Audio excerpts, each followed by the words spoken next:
Hello everyone, today we will study angle measure. One way to measure an angle is called degree measure. Consider this angle. The vertex is here. Those are the two sides of the angle. Here, in this example, the two sides of the angle perpendicular to each other. We say this is a right angle. And the degree measure of the right angle is 90 degrees. The degree measure of a right angle is 90 degrees. Next, consider this angle. Its vertex is here. Those are the two sides of the angle. These two sides of the angle, they lie on the same line, but they point in the opposite direction. We call this angle a straight angle. The degree measure of a straight angle is 180 degrees. The degree measure of a straight angle is 180 degrees.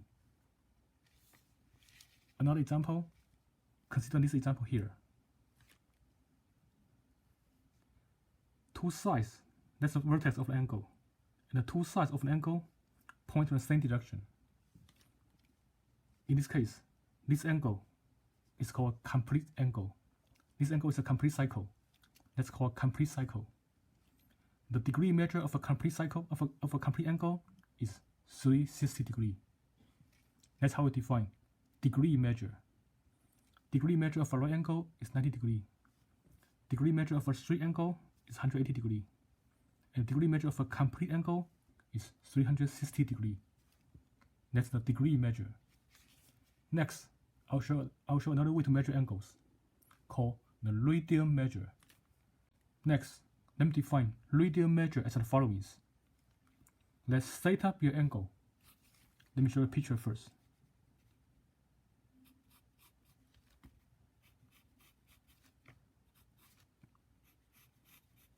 Assume this angle is theta.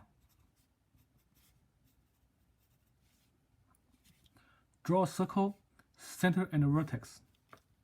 So draw a circle, center and a vertex with radius r, where r is positive. So draw a circle, center and a vertex with radius r. R is positive. The circle looks like this.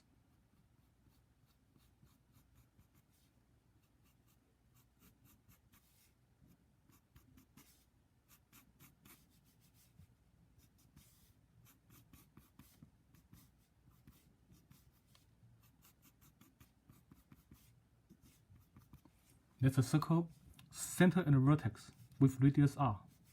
So if that's the radius, if radius is r, that's a radius. This is r. And that's also a radius. This is also r. So draw a circle, center and a vertex with radius r.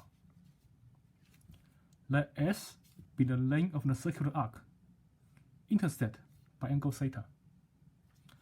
Let S be the length of the circular arc, intersect by angle theta.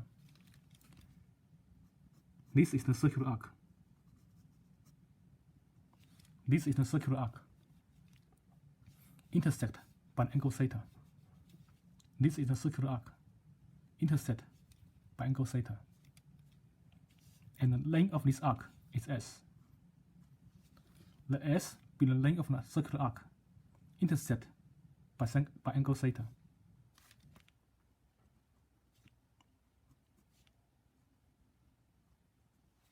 That's the length of the arc, intersect by angle theta. Then, the radial measure of angle theta is defined as theta equal to S over R. The radial measure of angle theta is defined as S over R. Take the arc length divided by the radius. That's how we define radial measure. But what does it mean? How can we convert between degree measure and radial measure? Next, in order to see what does radial measure mean, let me show you an example. Consider angle equal to 360 degrees. Assume theta is 360 degrees. That's a complete cycle. When theta is 360 degrees, that's a complete cycle.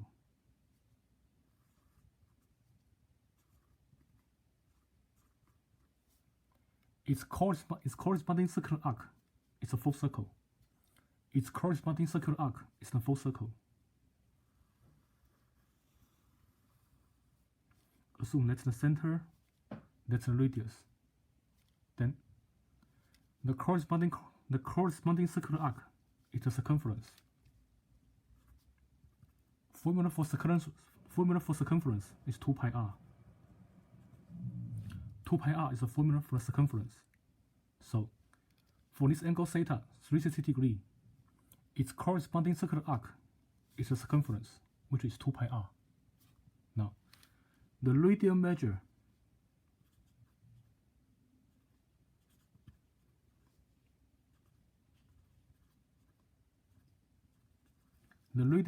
of angle theta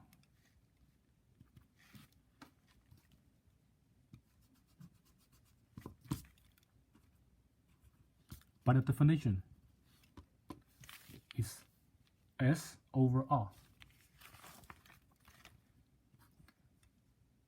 Take S divided by R. Here S is 2 pi R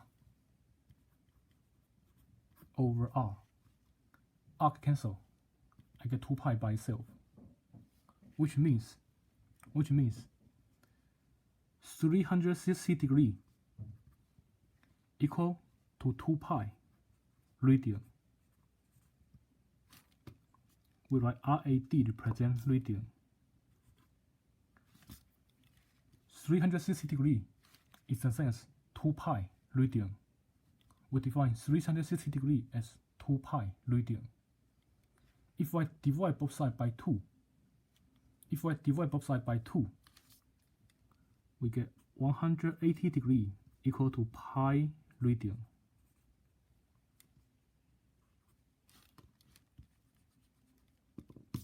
We get 180 degrees equal to pi radian. So that's one formula for conversion, keep it in mind. 180 degrees pi radian. Then how much is 1 radian? In order to find how much is 1 radian, I take 180 divided by pi. 180 divided by pi is 3.1415926, and so on. Take 180 divided by pi is 3.1415926. Use my calculator, I get 57.2958 degrees. So 1 radian is about 57.2958 degrees. In general, we use the formula 180 degrees is pi radian. So those are the formulas for conversion between radial measure and degree measure. Next, let me show you the conversion from degree measure to radial measure. The rule is, when we convert from degree measure to radial measure, we multiply the degree measure by pi over 180. Since pi radian is the same as 180 degrees, we multiply the degree measure by pi over 180. Let's look at some examples. Convert each of the following angles.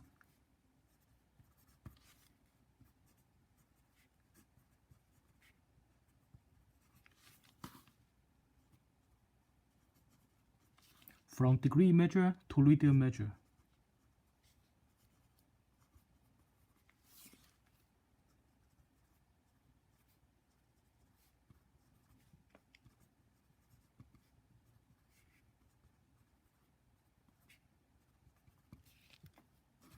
First example, how can we convert 45 degrees from degree measure to radial measure?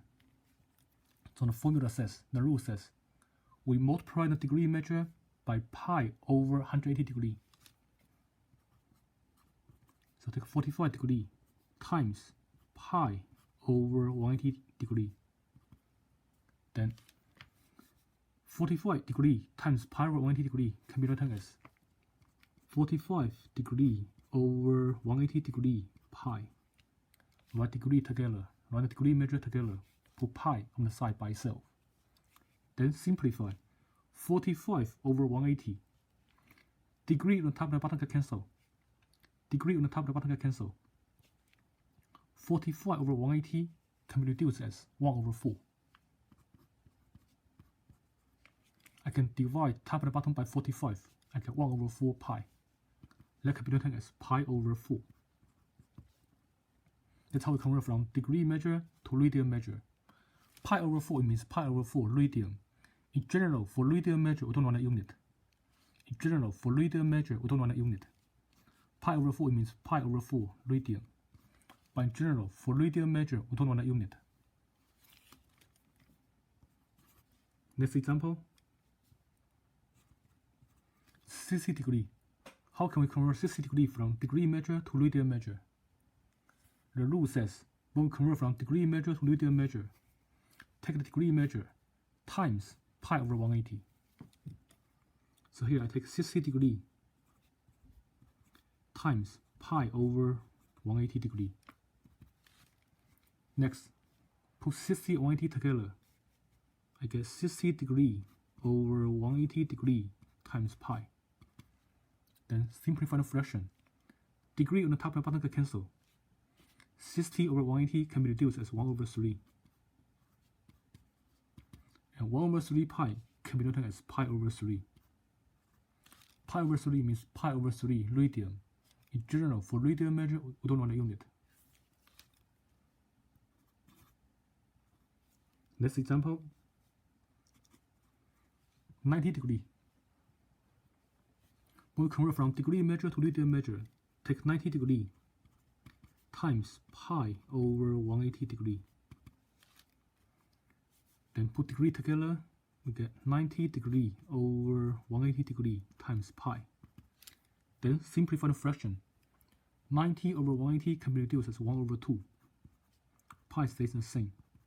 Then 1 over 2 pi can be written as pi over 2. That's pi over 2 radian. Next example, 135 degree. When we try to convert from degree measure to radian measure, take the degree measure 135 times pi over 180 degree.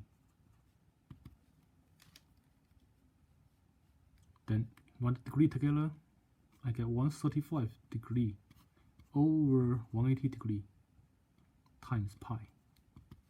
Then for 135 over 180, I can divide top and bottom by 45. I can divide top and bottom by 45. I get 3 over 4 pi. Or it could be written as 3 pi over 4. 3 pi over 4 means 3 pi over 4 radian. In general, for radian measure, we don't want a unit. For degree measure, we must write degree. But for radian measure, we don't write radian in general. That means 135 degree is the same as 3 pi over 4 radian.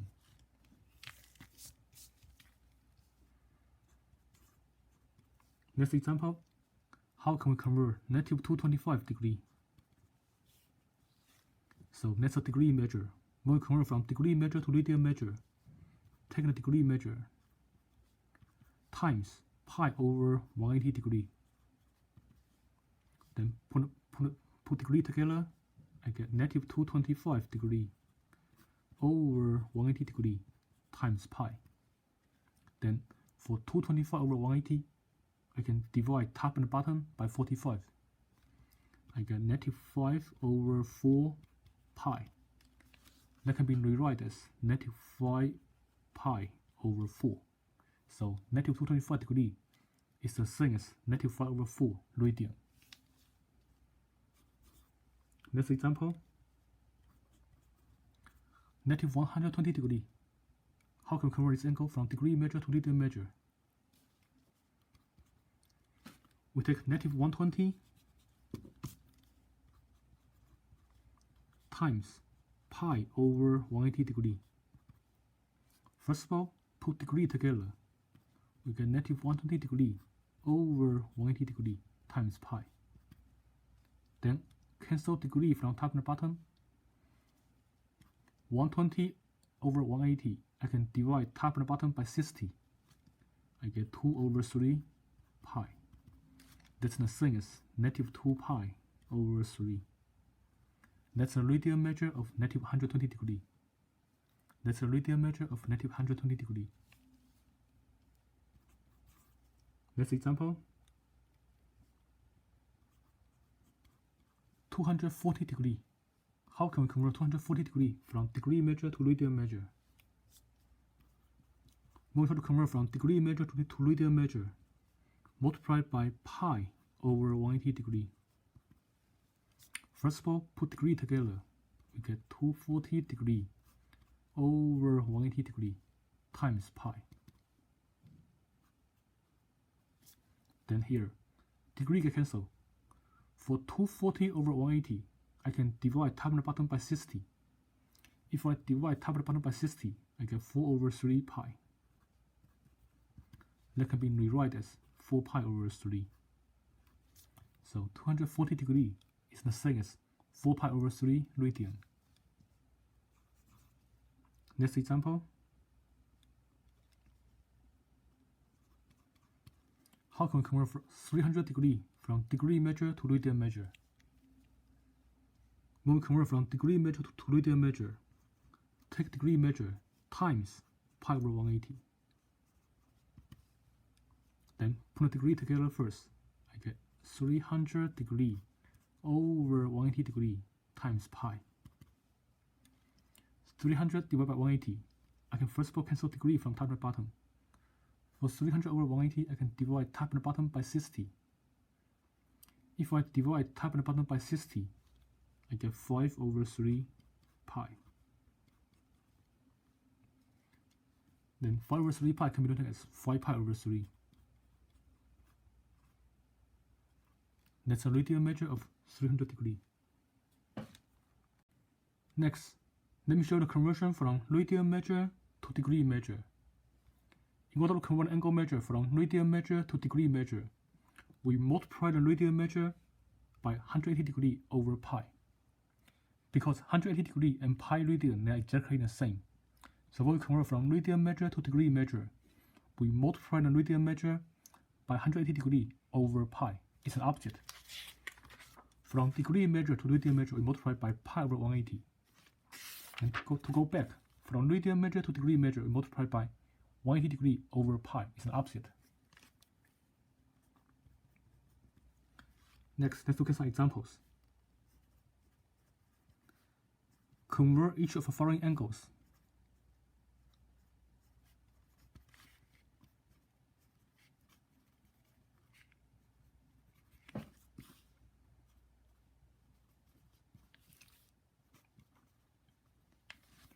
From radial measure to degree measure.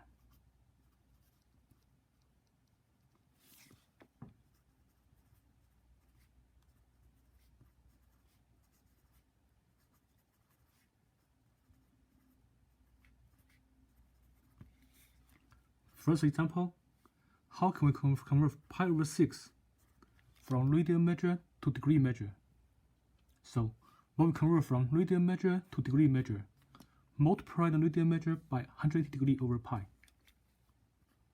So take pi over 6 times 180 degree over pi.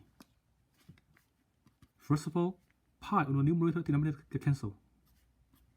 Pi on the denominator numerator get cancelled. What's left is 180 degree over 6. Then 180 divided by 6 is 30. Degree stays the same. That means pi over 6 radian is the same as 30 degree. For degree measure, we must write degree. For degree measure, we must write degree. For radial measure, it's not necessary to write radian. But for degree measure, we must write degree.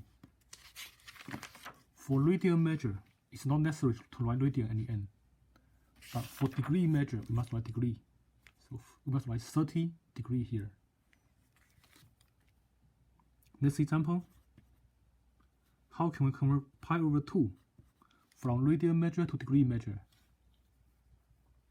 In order to convert from radial measure to degree measure, we multiply the radial measure by 180 degree over pi. So take pi over 2 times 180 degree over pi. Then I can cancel pi from denominator and numerator. What's left is 180 degree over 2. 180 over 2. 180 divided by 2 is 90. Degree stays the same.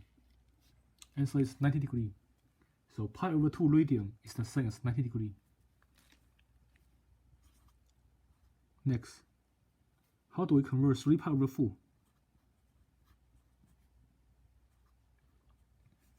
how do we convert 3 pi over 4 from radian measure to degree measure? So we take radian measure times 180 degree over pi. Take 3 pi over 4 times 180 degree over pi. I can first of all cancel pi from top and bottom. What's left is 3 times 180 on the numerator and 4 on the denominator. We can divide first and then multiply. If we multiply first, number may be too big, so we can divide first and then multiply. Take 180 divide by 4, I get 45. Then 3 times 45 is 135 degree. 180 divided by 4 is 45. Then take 45 times 3, we get 135 degree. That's the degree measure of 3 pi over 4. Next, how can we convert 2 pi over 3 from radian measure to degree measure? So for 2 pi over 3, we take 2 pi over 3 times 180 degree over pi. We can first of all cancel pi from top and bottom. What's left is 2 times 180 degree over 3. Here we can try to divide first and then multiply. If we multiply first then divide, number may be too big. We can divide first and then multiply. 180 divided by 3 is 60 degree. 2 times 60 is 120. So the answer is 120 degree. That means 2 pi over 3 radian is the same as 180 degree. Next, negative 3 pi over 2. How can we convert from negative 3 pi over 2 from radian measure to degree measure? We take negative 3 pi over 2 times 180 over pi.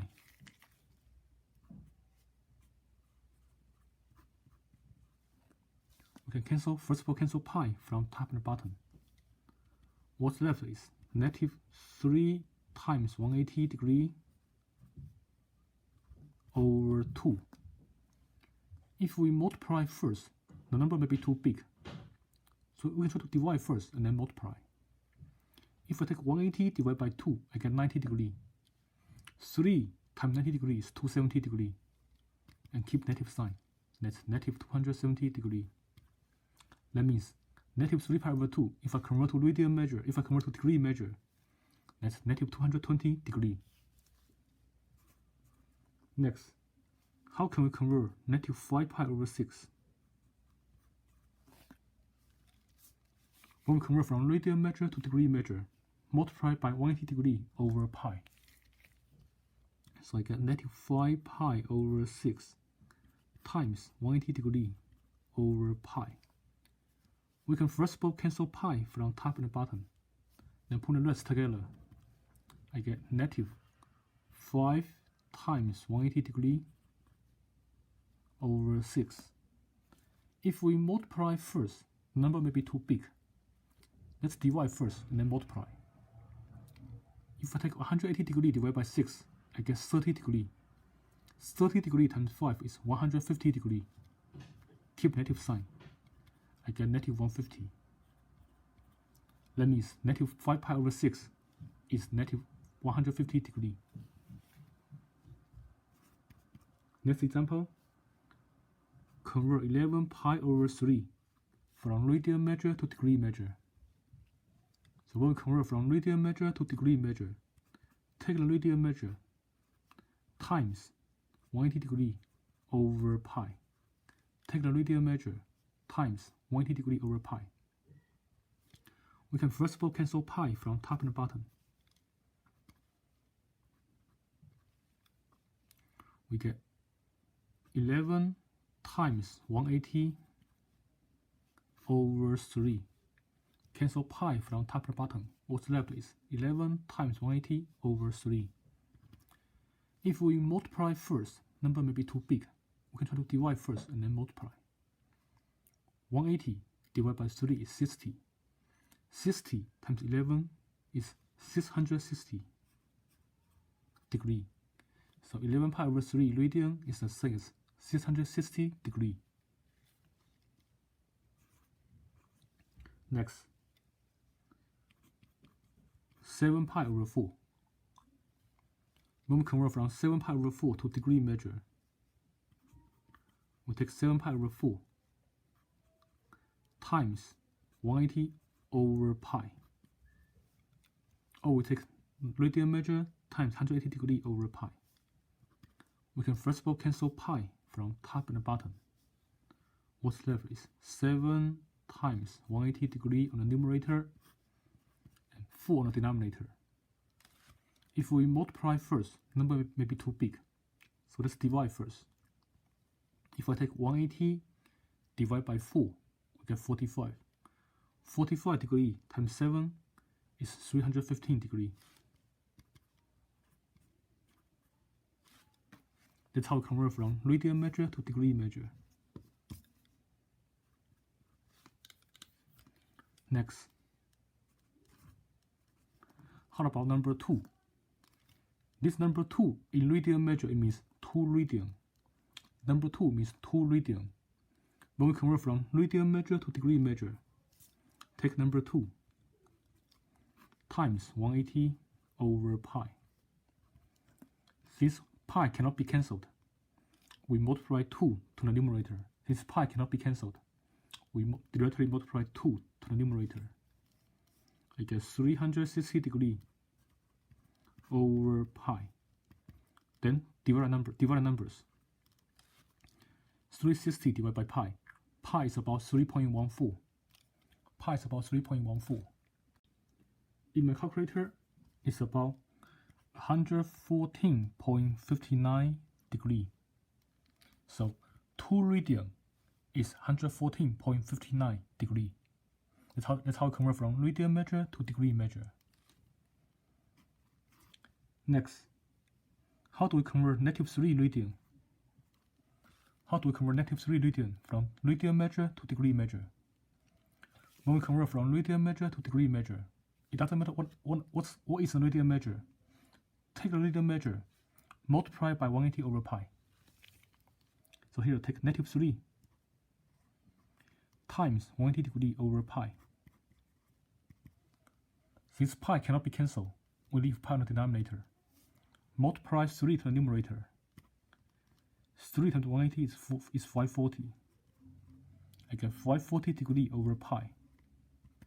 Pi is about 3.1414926. Then divide. 540 divided by pi. In my calculator, I get 171.89 degree. That's a degree measure of -3 radian. For degree measure, we must always write degree. In general, for radian measure, we don't write radian. In general, for radian measure, we don't write radian. But for degree measure, we must write degree. Next, let me show you how to find the length of a circular arc. In a circle of radius r, let theta be a central angle, and let s be the length of an intercepted circular arc. Then s is r times theta. In a circle of radius r, let theta be a central angle, and let s be the length of an intercepted circular arc. Then, according to the definition of radian measure, we know that theta in radian measure is s over r. Theta in radian measure is defined as s over r. If I multiply both sides by r, I get s equal to r times theta. So we have s equal to r times theta. That's how we find the length of an arc, of a circular arc. And be very, very careful. This theta must be in radian measure, because in this formula, theta is the radian measure. So when we use s equal to r times theta to find the length of a circular arc, this angle theta must be in radian measure. It won't work if theta is in degree measure. So keep it in mind. In the above formula, theta must be in radian measure. It won't work if theta is in degree measure. Next, let's look at some examples. First example, in a circle of radius 10, find the length of a circular arc whose corresponding central angle is 3 radian. So we are looking for the length of a circular arc. The formula is S equal to R times theta. R is the radius of the circle. Here we know that the radius of the circle is 10 centimeter. So R is 10. Theta here is 3 radian. The central angle is 3 radian. This 3 radian is in radian measure, so you can multiply directly. That's R, that's theta. 10 times 3 is 30. That's the length of the circular arc, whose corresponding central angle is 3 radian. That's the answer to part 1. That's the answer to part 1. Example 2. In a circle of radius 8 cm, find the length of a circular arc, whose corresponding central angle is 120 degrees. Now be very, very careful. Here, theta is 120 degrees.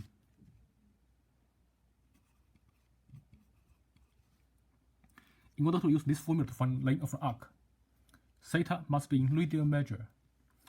So let's convert 120 degrees from degree measure to radian measure first.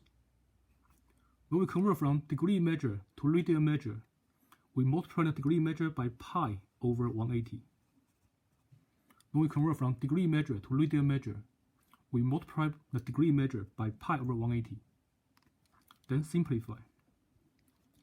I can write 120 on the top over 180 degrees on the bottom. Put pi on the side. Then 120 over 180, if we simplify, we can divide top and bottom by 60. We get 2 over 3 pi, which is 2 pi over 3. That's theta. Then we know that R is A. R is 8 centimeter. S is R times theta. That's the formula for the circular length of circular arc. S is R times theta. Here R is A. Theta is 2 pi over 3. Then use calculator. Pi is about 3.1415926 and so on. That's 16 pi over 3. Use calculator. I get 16.76 in my calculator. And the unit here is centimeter. That's the answer to part 2. Number 3. If a circle of radius 20 centimeter, in a circle of radius 20 meter, if the length of a circular arc is 50 centimeter, find its corresponding central angle in radian measure. Here we know that radius of the circle is 20. And the length of a circular arc is 50. S is 50. We are looking for the corresponding central angle in radian measure. We are looking for theta. What's theta here? According to this formula, S is R times theta. If I divide both sides by R, I shall get theta by itself. If I divide both sides by R, I get theta equal to S over R. Then plug in. S is 50 centimeter. R is 20 centimeter. 50 divided by 20, if I simplify, I get 5 over 2. And this is in radian measure. Theta in this formula is always in radian measure. We get 5 over 2 radian. So that's a central angle in radian measure. That's an answer to this problem. Theta is 5 over 2 radian. That's an answer to this problem. Next, in a circle of radius 12 centimeter, if the length of the circular arc is 20 centimeter, find its corresponding central angle in degree measure. Find its corresponding central angle in degree measure. In this problem, we know that the radius of the circle is 12 centimeter. The length of the circular arc is 20 centimeter. What we are looking for is the corresponding central angle in degree measure. Since S is R times theta, if I solve this equation for theta, theta is S over R, which is 20 over 12. And 20 over 12 can be simplified as 5 over 3. We divide top and bottom by 4, I get 5 over 3. And this theta is in radian measure. This theta is in radian measure. In this problem, we are looking for central angle in degree measure. So we must convert 5/3 radian to degree. So here theta is 5/3 radian. When we convert from radian measure to degree measure, we multiply the radian measure by 180 over pi. When we convert from radian measure to degree measure, we multiply the radian measure by 180 over pi. Then simplify. I can divide top and bottom by 3. I get 60 degrees here. 5 times 60 is 300. I get 300 degrees over pi. Pi is about 3.1414926. Use calculator. In my calculator, it's about 95.49 degree. That's the central angle in degree measure. That's the central angle in degree measure. That's the answer to this problem. Next. In a circle, a circular arc is 30 centimeters, and its corresponding central angle is 1.5 radian. Find the radius of the circle. So in this problem, we know that a circular arc is 30 centimeters. S is 30. Unit is centimeter. Its corresponding central angle is 1.5 radian. So theta is 1.5 radian. That's the corresponding central angle, 1.5 radian. We are looking for the radius of the circle. We are looking for r. In number 5, we are looking for r. We know that the length of the circular arc is 30 centimeters. Its corresponding central angle is 1.5 radian. We are looking for r, the radius of the circle. We know that the formula is S equal to r times theta. If I solve the equation for r, I divide both sides by theta. R equal to S over theta. Here S is 30, theta is 1.5 radian. If we divide, 30 divided by 1.5 is 20. So the radius of the circle is 20 centimeters. That's an answer to this problem. That's an answer to this problem. Next, in a circle, a circular arc is 40 centimeters, and its corresponding central angle is 300 degrees. Find the radius of the circle.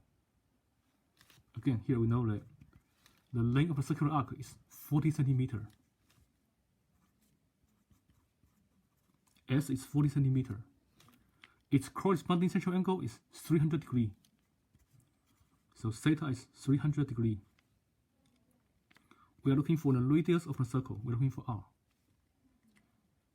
We know that S is always r times theta. That's the formula for arc length. That's the formula for length of a circular arc. And in this formula, in order to use this formula, theta must be in radian measure. It won't work if theta is in degree measure. So in order to use this formula, we need to first of all convert theta from degree measure to radian measure. In order to use this formula, we need to first of all convert theta from degree measure to radian measure. So let's convert first. Theta is 300 degrees. If we try to convert from degree measure to radian measure, we multiply 300 degrees by pi over 180. When we convert from degree measure to radian measure, we multiply the degree measure by pi over 180 degrees. Then this can be rewritten as 300 degrees over 180 degrees times pi. If we simplify, 300 over 180, I can divide top and bottom by 60. I get 5 over 3 pi. That can be rewritten as 5 pi over 3. That's angle theta in radian measure. That's angle theta in radian measure, which is 5 pi over 3. Then, when theta is in radian measure, we can use the formula S equal to r times theta. We are looking for r. If we solve the equation for r, we get r equal to S over theta. I divide both sides by theta. Then divide. Here S is 40. Theta is 5 pi over 3. If we simplify, we have 40 times the reciprocal, 3 over 5 pi. I can cancel 5 from 40. Cancel 5 from 40, I get 8 here. 8 times 3 is 24. I get 24 over pi. Then here is use calculator. Pi is about 3.1415, 926, and so on. Use calculator. R is 7.64 centimeter. Take 24 divided by pi. I get 7.64 centimeter. That's a radius. That's an answer to number 6. Next, let me show you how to find the area of a circular sector. In a circle of radius r, let theta be the central angle of a circular sector. Then, the area of the circular sector is a equal to half of r squared times theta. It says, in a circle of radius r, if the central angle of a circular sector is theta, then the area of this circular sector is a equal to half of r squared times theta. Why is that? Why the area is half of r squared times theta? Why is that? Let's prove it. We know that the area of the circular sector is the area of a full circle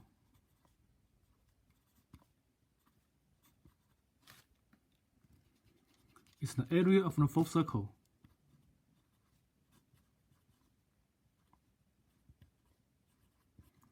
times theta over 360 degrees. Because the ratio of the circular sector to the circle is the same as the ratio of their angles. Because the ratio of the circular sector and the full circle is the same as the ratio of their angles. So I take the area of the full circle times theta over 360. That's the area of the circular sector. And we know that the area of a full circle is 2 pi r squared.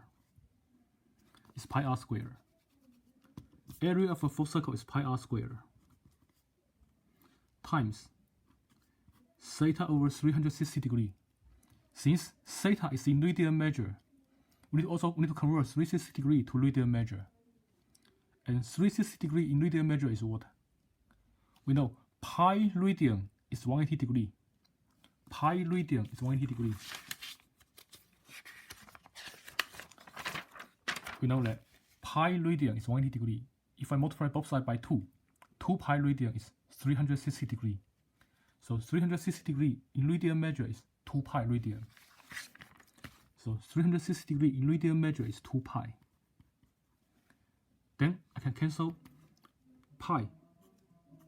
If I cancel pi, what's left is half of r squared times theta. This 2 on the bottom is half. It's half of r squared times theta. That's why the area of a circular sector is half of r squared theta, where r is the radius and theta is the central angle. Theta is the central angle. Note, this angle theta must be in radian measure.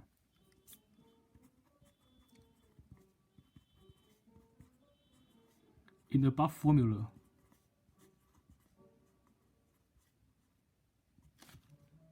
theta must be in radian measure. It won't work if theta is in degree measure.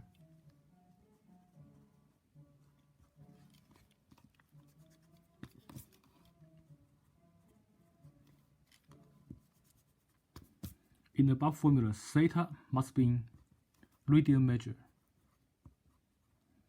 Theta is the central angle in radian measure.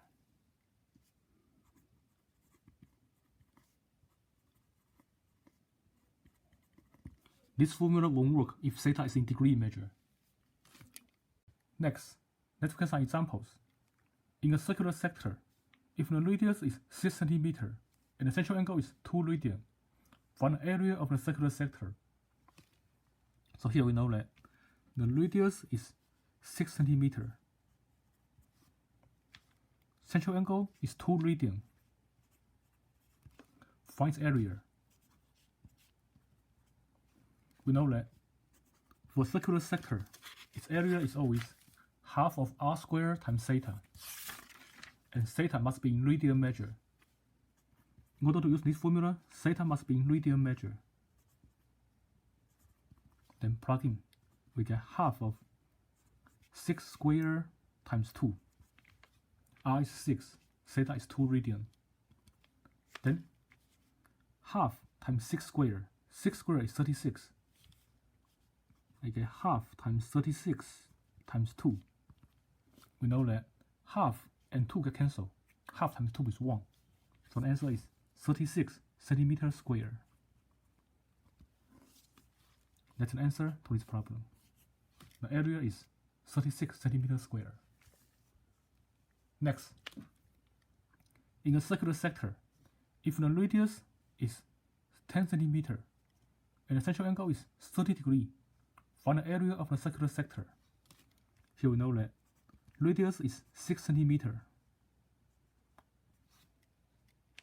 Central angle is 30 degrees. We are looking for area. We know that area of a circular sector is always half of r squared times theta. But in order to use this formula, theta must be in radian measure. If theta is in degree measure, we must convert theta from degree measure to radian measure first. Let's first of all convert 30 degrees from degree measure to radian measure first. When we convert from degree measure to radian measure, we take 30 degrees times pi over 180. Or we take the degree measure times pi over 180. It can be rewritten as 30 degrees over 180 degrees times pi. Then 30 over 180 can be reduced as 1 over 6. I can divide top and bottom by 30. Pi stays the same. Then 1 over 6 times pi is pi over 6. So theta is in pi over 6 radian. Next, we can use the formula to find area. Once we convert theta from degree measure to radian measure, we can use this formula to find area. Area is half of r squared times theta. Here r is 6, r is 10. In this problem, r is 10. I get half times 10 squared times theta. Theta is 30 degrees, which is the same as pi over 6 radian. Then 10 squared is 100. Half times 100 is 50. We get 50 times pi over 6. Then use calculator. 50 times pi over 6. Use calculator. I get 26.18 square centimeter. I get 26.18 square centimeter. That's an answer to this problem. Next, in a circular sector, the radius is 4 centimeter. If the area of the circular sector is 20 square centimeter, find its central angle in radian measure. Find its central angle in radian measure. Here we know that the radius of the circle is 4 centimeter.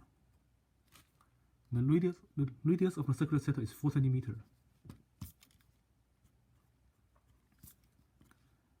The area of the circular sector is 20 square centimeter. We are looking for an angle, the central angle in radian measure. We know that the area formula for circular sector is A equal to half of r squared times theta.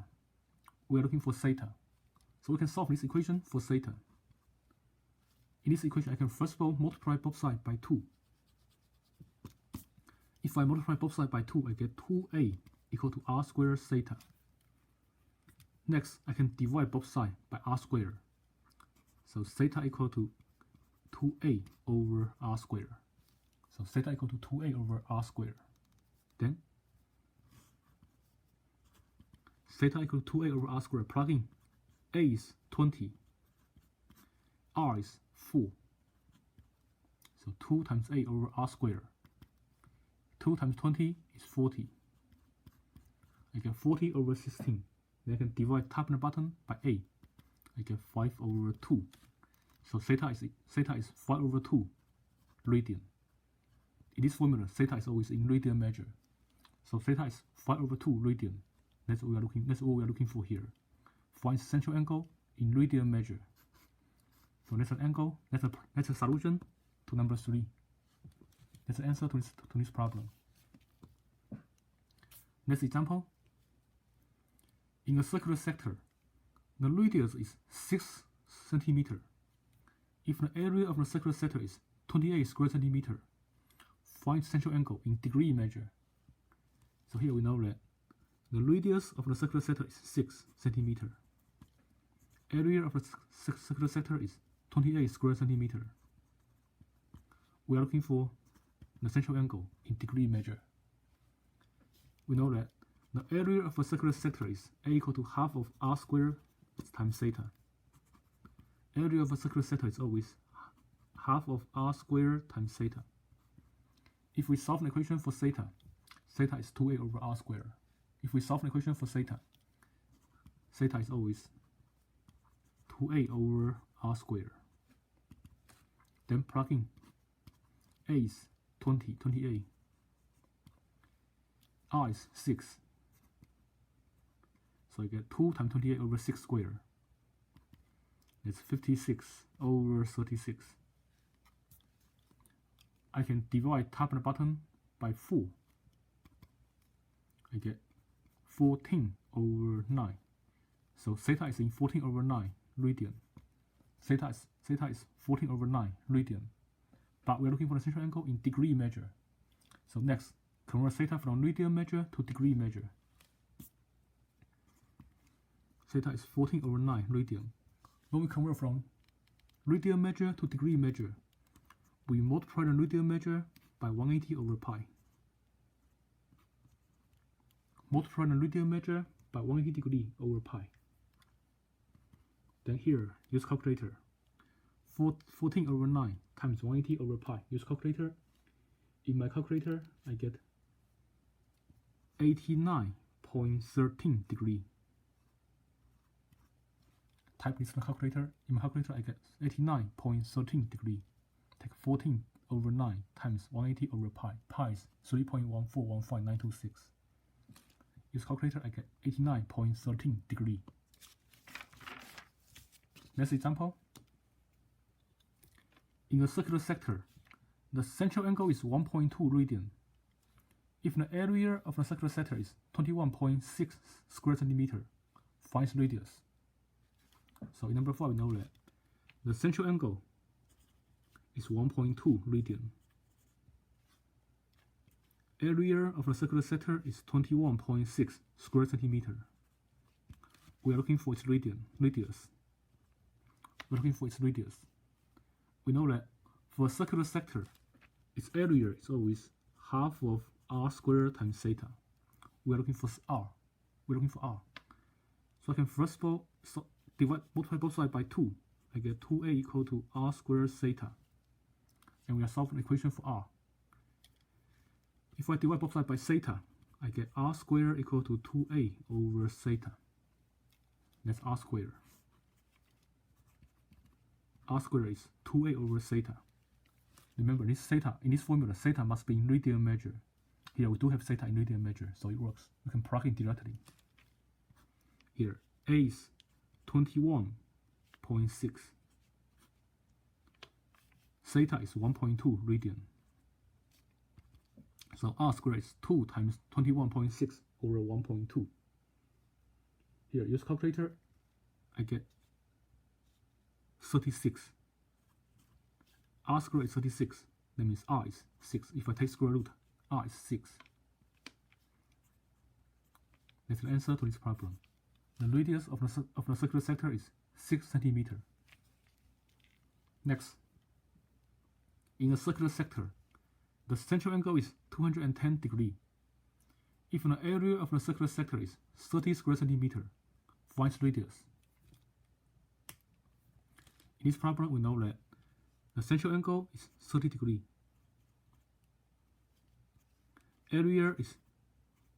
Central angle is 210 degree.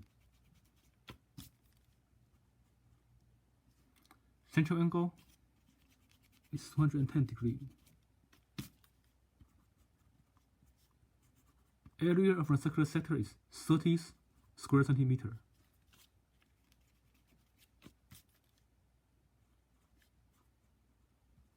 we are looking for the radius.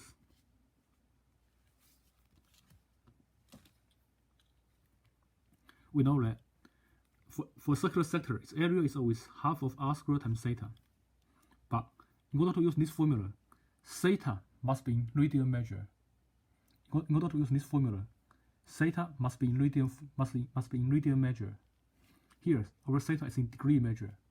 So we need to first of all convert theta from degree measure to radian measure. When we convert theta from degree measure to radian measure, take the degree measure times pi over 180. Then it can be written as 210 degree over 180 degree times pi. 210 over 180 can be reduced as 7 over 6. I can divide top and bottom by 30. I get 7 over 6. Pi stays the same. That can be written as 7 pi over 6. That's angle theta in radian measure. Next, once I convert theta from degree measure to radian measure, I can use this formula. So by this formula, we know that r squared can be written as 2a over theta. Then plug in. A is the area. Your area is 30 square centimeter. Theta is 7 pi over 6. 2 times 30 is 60. 60 times 7 pi over 6 can be written as 60 times the reciprocal, 6 over 7 pi. 60 times 6 is 360. We get 360 over 7 pi. Then use calculator. 360 over 7 pi in the calculator is 16.32. So r squared is 16.32, which means for r we take square root. Use calculator, take square root for 16.32. I get 4.05 centimeter. That's the radius of the circular sector. That's an answer to this problem. Next, let me introduce trigonometry of right triangles. Let theta be a acute angle in a right triangle. Then its opposite, adjacent, and hypotenuse are defined as the following. So theta is a acute angle in a right triangle. In a right triangle, one of the angles is a right angle, and the other two angles are acute angles. Let theta be a acute angle in a right triangle. Then its opposite, adjacent, hypotenuse are defined as in this triangle here. That's called the opposite side of theta. That's called the opposite side of theta. That's called the adjacent side of theta. And the side opposite to the right angle is always called the hypotenuse. The side opposite to the right angle is always called the hypotenuse. The side opposite to theta is called the opposite side of theta, and that's adjacent side of theta. The side opposite to the right angle is called the hypotenuse. That's how we define opposite side, adjacent side, and hypotenuse of theta. Next, based on this, there are 6 trigonometric ratios. There are 6 trigonometric ratios: sine, cosine, tangent, cotension, secant, cosecant. There are 6 trigonometric ratios. First one is called sine. For sine, we write sin. Sin represents sine. Sine of theta. Sine of theta is opposite over hypotenuse. Sine of theta is defined as opposite over hypotenuse. Sine of theta is defined as opposite over hypotenuse. Next is called cosine. We write cos for cosine. We write cos for cosine. Cosine of theta is adjacent over hypotenuse. Cosine of theta is defined as adjacent over hypotenuse. Adjacent over hypotenuse, that's defined as cosine. Adjacent over hypotenuse. Tangent, we write tan for tangent. We write tan for tangent. Tangent of theta is defined as opposite over adjacent. Tangent of theta is defined as opposite over adjacent. Next is called cotension. We write COT for cotension. We write COT for cotension. For cotension of theta, it's defined as adjacent over hypotenuse. Adjacent over opposite. Cotension is defined as adjacent over opposite. Cotension of theta is defined as adjacent over opposite. Next is called secant. We write SEC for secant. We write SEC for secant. Secant of theta is defined as hypotenuse over adjacent. Secant of theta is defined as hypotenuse over adjacent. Hypotenuse over adjacent is secant of theta. Next is called cosecant. For cosecant, we don't write COS. COS is cosine. For cosecant, we write CSC. We write CSC for cosecant. We don't write COS. COS is cosine. We write CSC, cosecant. CSC for cosecant. We write CSC for cosecant. Cosecant of theta is defined as hypotenuse over opposite. Cosecant of theta is defined as hypotenuse over opposite. Hypotenuse over opposite. So those are 6 trigonometry ratios. Those are 6 trigonometry ratios. And here, if we observe these ratios, we can see that sine and cosecant, they are reciprocals. Sine theta and cosecant theta, they are reciprocals, because sine theta is opposite over hypotenuse, but cosecant is hypotenuse over opposite. So sine theta and cosecant theta, they are reciprocals. Sine theta, cosecant theta, they are reciprocals. So cosecant theta is 1 over sine theta. Sine theta and cosecant theta, they are reciprocals. So sine theta here is the reciprocal of sine theta and cosecant theta, they are reciprocals. So cosecant theta can be written as 1 over sine theta. Also, cosine and secant. Cosine and secant, they are also reciprocals. Cosine theta is adjacent over hypotenuse, but secant theta is hypotenuse over adjacent. So cosine and secant, they are reciprocals. Cosine and secant, they are reciprocals. Cosine theta is adjacent over hypotenuse, but secant theta is hypotenuse over adjacent. They are reciprocals. So keep it in mind. Secant theta is 1 over cosine theta. Secant of theta is 1 over cosine of theta. They are reciprocals of each other. And for tension and cotension, you can also see that they are reciprocals. For tension and cotension, also they are reciprocals. Tension theta is opposite over adjacent, but cotension theta is adjacent over opposite. They are reciprocal of each other. So you can say cotension of theta is 1 over tension of theta. Those are some relationships between these 6 trigonometry ratios. Sine and cosecant, they are reciprocals of each other. Cosine and secant, they are reciprocals of each other. And tension, cotension, they are reciprocals of each other. Keep it in mind. Sine and cosecant, cosine and secant, tension and cotension, they are reciprocals of each other. Next, let's look at some examples. In each of the following right triangles, find all 6 trigonometry ratios of theta.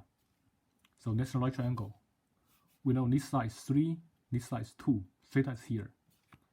We're looking for all 6 trigonometry ratios. First of all, let's find all 3 sides first. In this right triangle, we know these 2 sides. This side is 2, this side is 3, and the other side is missing here.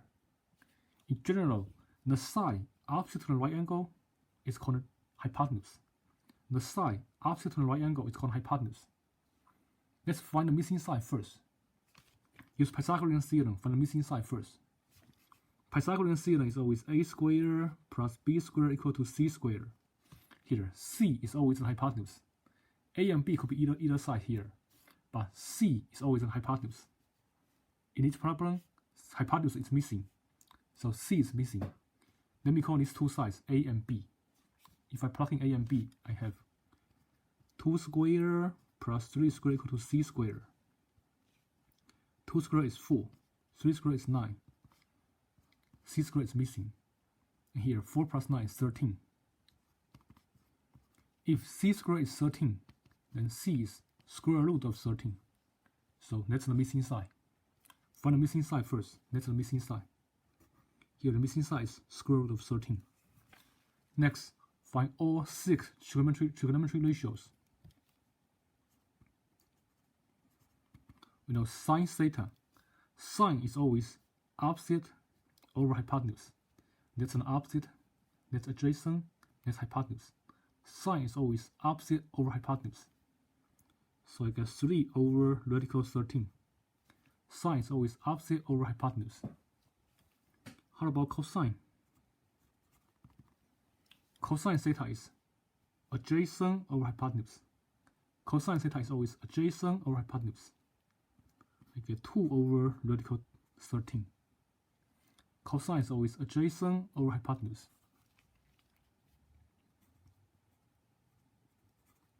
How about tangent theta? Tangent is always opposite over adjacent. Tangent is opposite over adjacent. That's 3 over 2. Then once we know sine, cosine, tangent, for cotension, we know that cotension is the reciprocal of tangent. Cotension is adjacent over opposite. That's the reciprocal of tangent. It's 2 over 3. Then for secant, secant is the reciprocal of cosine. Secant is hypotenuse over adjacent. Secant is hypotenuse over adjacent. Radical 13 over 2. Secant is the reciprocal of cosine. Cosecant is the reciprocal of sine. Cosecant is hypotenuse over opposite. Cosecant is hypotenuse over opposite. It's radical 13 over 3. That's all 6 trigonometry ratios of this triangle. Next example.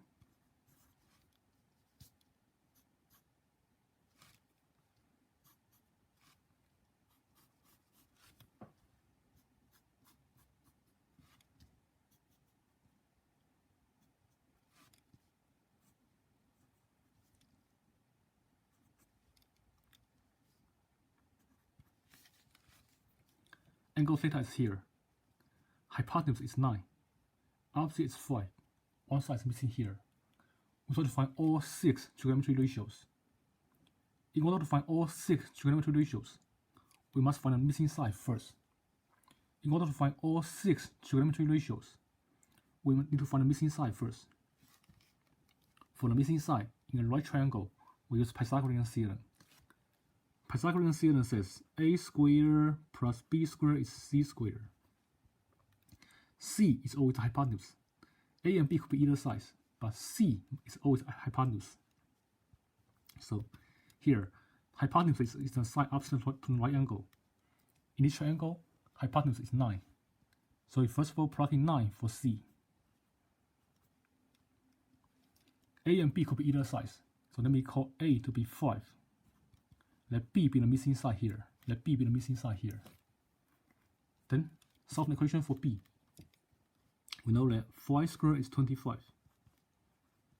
9 squared is 81. Then for B squared, I subtract 25 from both sides. 81 take away 25 is 56. Then for B, we take square root of 56. Square root of 56 can be factored as 4 times 14. And we know that square root of 4 is 2. Square root of 14, leave it the way it is. So B is 2 square root of 14. The missing side here is 2 square root of 14.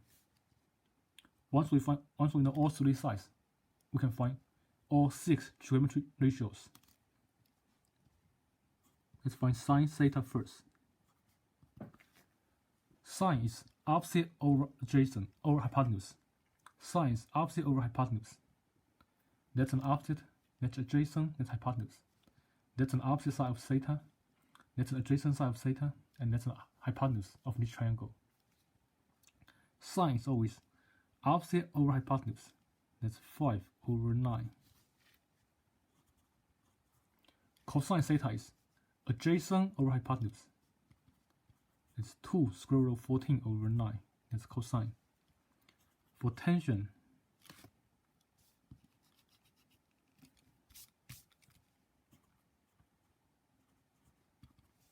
tangent is opposite over adjacent.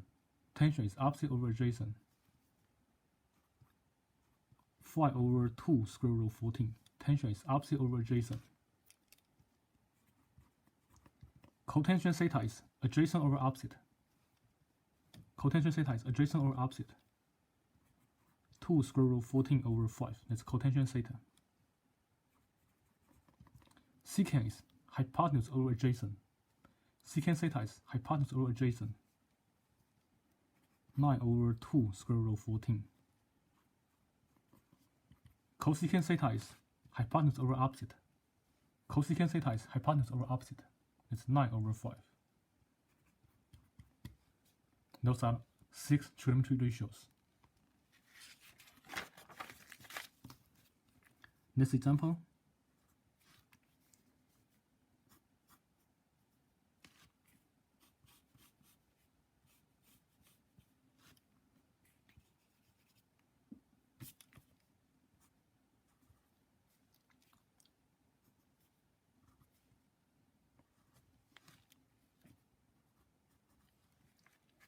So this side is 2, hypotenuse is A, angle theta is here.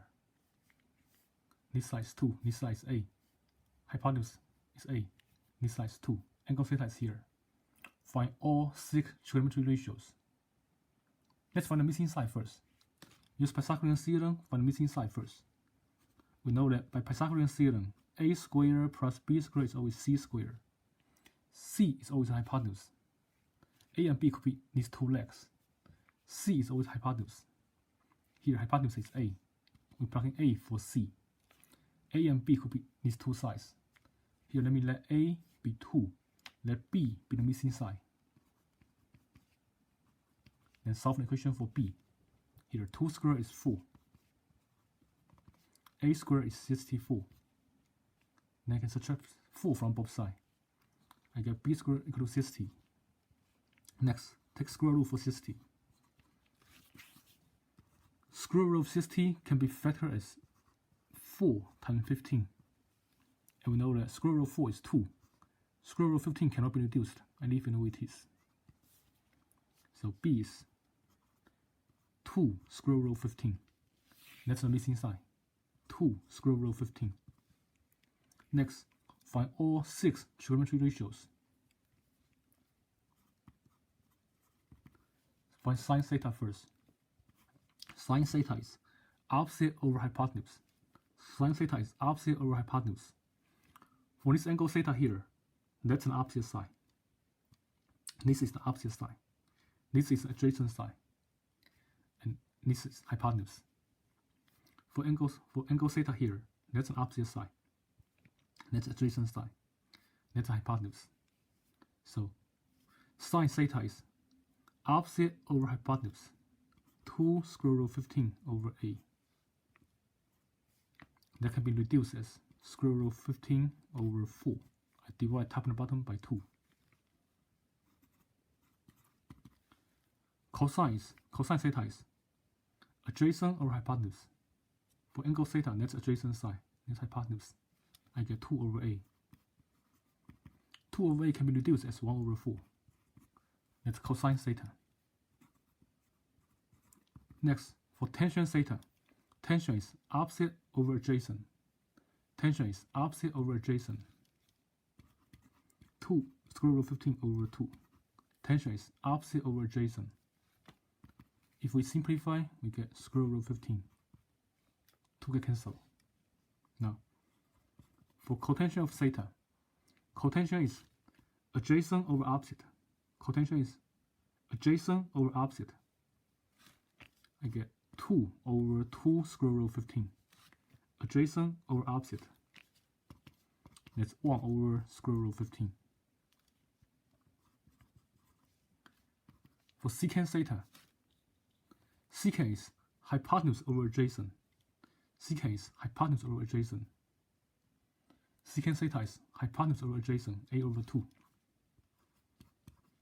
A over 2 is 4. That's secant theta. For cosecant theta is hypotenuse over opposite. Cosecant theta is hypotenuse over opposite. That's hypotenuse. That's opposite. Cosecant is hypotenuse over opposite. A over 2 square root of 15.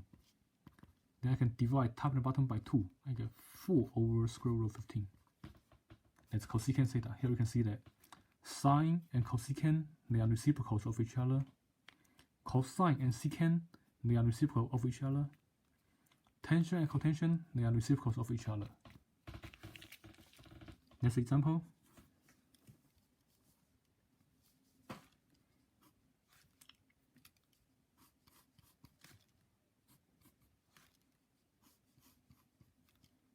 That's a right triangle. Theta is here. This side is 3. This side is 6. Find all 6 trigonometry ratios. In order to find all 6 trigonometry ratios, let's find the missing side first. Use Pythagorean Theorem, find the missing side first. Pythagorean Theorem is always a squared plus b squared equals c squared. C is always hypotenuse. In this triangle here, hypotenuse is missing. Hypotenuse is the side opposite to the right angle. Here it's missing here. So C is missing. A and B are these two sides. Let me call 6 to be A. Let me call 3 to be B. Let me call 6A, call 3B. Then solve an equation for C. We know that 6 squared is 36. 3 squared is 9. 36 plus 9 is 45. Then, since C squared is 45, C is square root of 45. Square root of 45 can be reduced as 9 times 5. We know that square root of 9 is 3. Square root of 5 cannot be reduced. I leave it the way it is. So C is 3 square root of 5. So that's the hypotenuse. 3 square root of 5. Next, find all 6 trigonometry ratios. What's sine theta? Refer to this angle theta here. 6 is an opposite. 3 is adjacent. And that's 3 radical 4 is a hypotenuse. Refer to angle theta. That's an opposite side. That's adjacent side. And this side is hypotenuse. Sine theta is always opposite over hypotenuse. Sine is always opposite over hypotenuse. 6 over 3 square root of 5. If I simplify, I can divide top and bottom by 3. I get 2 over square root of 5.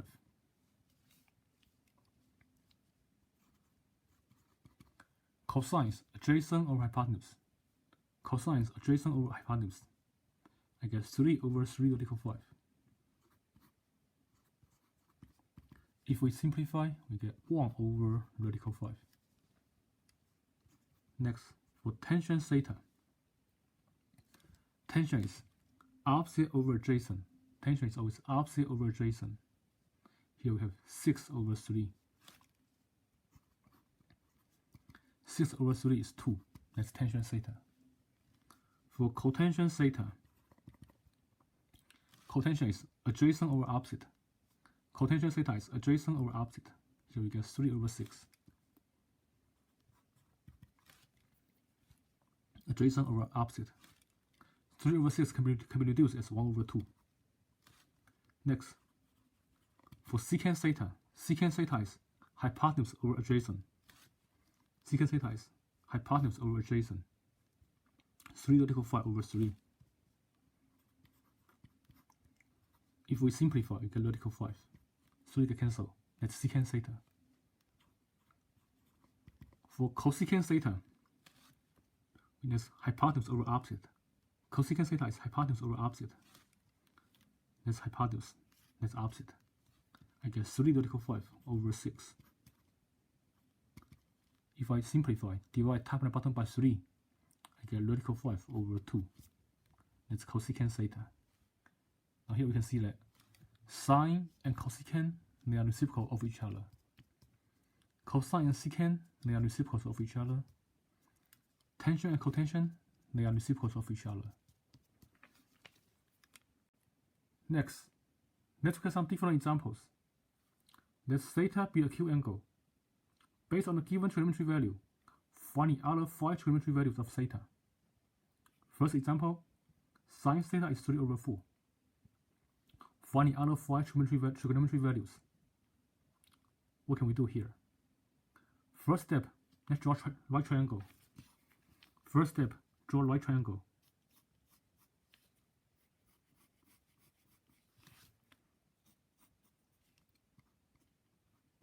Let one of the cube angle be theta. Let one of cube angle be theta. Then based on this angle theta here, that's an opposite side. That's an adjacent side. That's hypotenuse. Sine theta is opposite over hypotenuse. Sine theta is opposite over hypotenuse. That means opposite is 3, hypotenuse is 4. Sine is always opposite over hypotenuse. Sine is always opposite over hypotenuse. So opposite is 3, hypotenuse is 4. That's an opposite side. That's hypotenuse. That's opposite, that's hypotenuse. Then, based on these two sides, find the missing side using Pythagorean Theorem. Based on these two sides, find the missing side using Pythagorean Theorem. Pythagorean Theorem says a squared plus b squared equal to c squared. C is always hypotenuse. Here we know that hypotenuse is 4. So let's see. A and B are these two sides. So let me call 3 to be A. Let me call 3A. And find B. B is the missing side. Here, 3 squared is 9. 4 squared is 16. We are solving equation for B. So here I can subtract 9 from both sides. We get B squared equal to 7. So B equal to square root of 7. So here, missing sides, square root of 7. Now we know all 3 sides. Next, find all 6 trigonometry ratios of theta. Sine theta is opposite over hypotenuse. I get 3 over 4. Cosine theta. Cosine theta is adjacent over hypotenuse. Cosine theta is adjacent over hypotenuse. Root equals 7 over 4. Tangent theta is opposite over adjacent. Tangent is opposite over adjacent. I get 3 over square root of 7. Tangent is opposite over adjacent. Cotension theta is adjacent over opposite. Cotension theta is adjacent over opposite. Square root of 7 over 3. Secant theta is hypotenuse over adjacent. Secant theta is hypotenuse over adjacent. I get 4 over square root of 7. Cosecant theta is hypotenuse over opposite. Cosecant theta is hypotenuse over opposite. I get 4 over 3. Then check the answer. Sine and cosecant, they are reciprocals of each other. Cosine and secant, they are reciprocals of each other. Tangent and cotension, they are reciprocals of each other. Next example. Tangent theta is 1 over 3. Tangent theta is 1 over 3. Based on this value, find all 6 trigonometry, find the other 5 trigonometry values. First step, let's draw a right triangle. First step, let's draw a right triangle.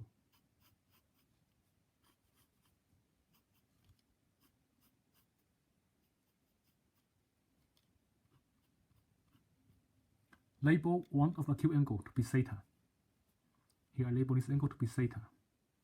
We know that tangent is always opposite over adjacent. Tangent is always opposite over adjacent. So 1 represents opposite. 3 represents adjacent. Tangent is always opposite over adjacent. So 1 represents opposite. 3 represents adjacent. What's missing is hypotenuse. What's missing is hypotenuse. So for hypotenuse, we use Pythagorean Theorem. Pythagorean Theorem says a squared plus b squared equal to c squared. C is always hypotenuse. In this problem, hypotenuse is missing. So C is missing. Let A and B be these two sides. Here I plug in 1 for A. Plug in 3 for B. 1 squared is 1. 3 squared is 9. I get 1 plus 9 equal to c squared. So c squared is 10, which means c is square root of 10. So the missing hypotenuse here is square root of 10. Now we know all 3 sides in this triangle. Next, find all 6 trigonometric ratios. Sine theta is opposite over hypotenuse. Sine theta is opposite over hypotenuse. I get 1 over square root of 10. Cosine theta is adjacent over hypotenuse. Cosine theta is adjacent over hypotenuse. I get 3 over square root of 10.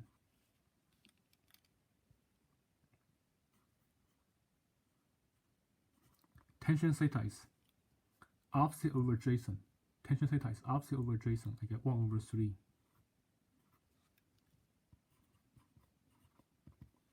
Cotension theta is adjacent over opposite.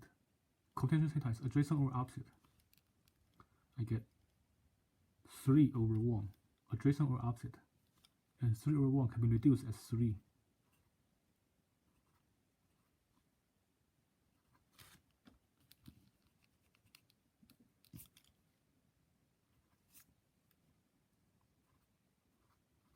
Secant theta is hypotenuse over adjacent. Secant theta is hypotenuse over adjacent. I get radical 10 over 3. Cosecant theta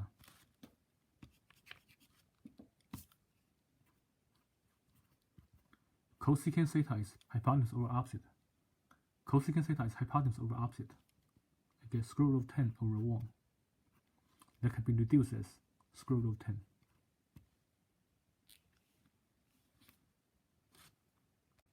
Next example, cotension of theta is 4. Find the other 5 trigonometry values. So first step, let's draw a right triangle.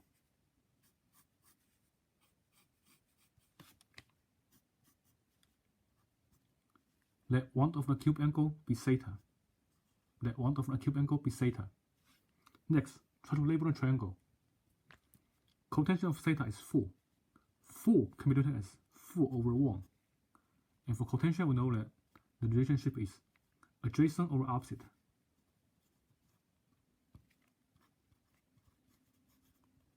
Cotension of theta is always adjacent over opposite.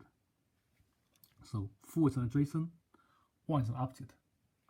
4 is an adjacent, 1 is an opposite. That's adjacent, that's opposite. Hypotenuse is missing here. So use Pythagorean Theorem for the missing side. A squared plus b squared equals c squared. C is always hypotenuse. Here hypotenuse is missing, so I leave it as c squared. These two sides are a and b. Here I plug in 4 for a, plug in 1 for b. I get 4 squared plus 1 squared.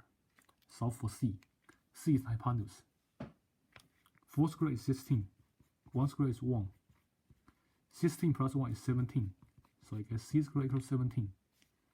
Then take square root. C is square root of 17. That's the missing side. That's the missing hypotenuse.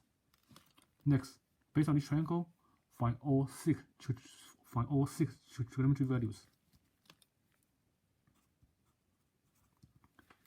Sine theta is opposite over hypotenuse.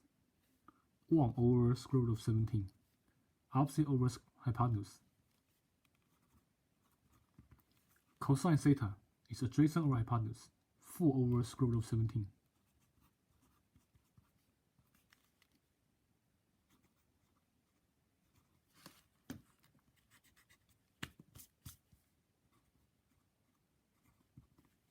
Tangent theta is opposite over adjacent. Tangent theta is opposite over adjacent. That's 1 over 4.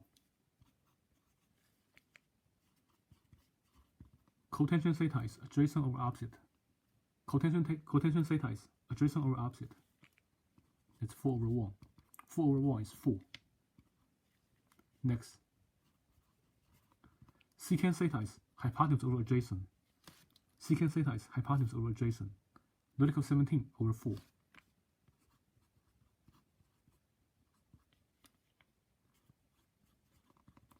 Cosecant theta is hypotenuse over opposite. Cosecant theta is hypotenuse over opposite, I get radical 17 over 1, which can be reduced as square root of 17. Those are the 6 trigonometry values. We can check the answer here. Sine and cosecant, they are reciprocals of each other. Cosine and secant, they are reciprocals of each other. Tangent and cotension, they are reciprocals of each other. Next example. Secant theta is square root of 5. Secant theta is square root of 5. Find the other 5 trigonometry values. Let's first of all draw a right triangle. In order to find the other 5 trigonometry values, let's first of all draw a right triangle. Let one of the acute angle be theta. Then try to label the triangle. Secant of theta is square root of 5. Square root of 5 can be written as square root of 5 over 1. And we know that secant is always hypotenuse over adjacent. Secant is always hypotenuse over adjacent. So square root of 5 is hypotenuse. Adjacent is 1. Let's first of all use Pythagorean Theorem for the missing side first. Let's find the missing side first using Pythagorean Theorem. Pythagorean Theorem is always a squared plus b squared equal to c squared. Here, c is always hypotenuse. In this triangle, hypotenuse is radical 5. So we plug in radical 5 for c. I get radical 5 squared. These two sides are a and b. Here I plug in 1 for a and solve the equation for b. 1 squared is 1. Square root of 5 squared here. Square cancel square root, we get 5 by itself. Square root of 5 squared. Square cancel square root, I get 5 by itself. Then 1 plus b squared is 5. Solve the equation for b. I get b squared equal to 4, which means b is 2. So the missing side is 2 here. Then, based on this triangle, find all 6 trigonometry values. Sine theta. Sine is opposite over hypotenuse. 2 over square root of 5. Cosine theta is adjacent over hypotenuse. 1 over square root of 5. Tangent theta. Tangent is opposite over adjacent. I get 2 over 1. 2 over 1 can be reduced as 2. Next, cotension of theta is adjacent over opposite. Cotension theta is adjacent over opposite. I get 1 over 2. Secant of theta is hypotenuse over adjacent. I get square root of 5 over 1, which is square root of 5. Then for cosecant theta is hypotenuse over opposite. I get square root of 5 over 2.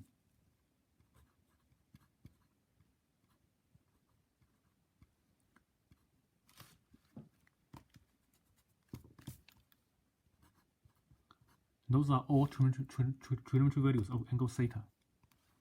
We can check the answer. Sine and cosecant, they are reciprocals of each other. Cosine and secant, they are reciprocals of each other. And tangent and cotension, they are reciprocals of each other.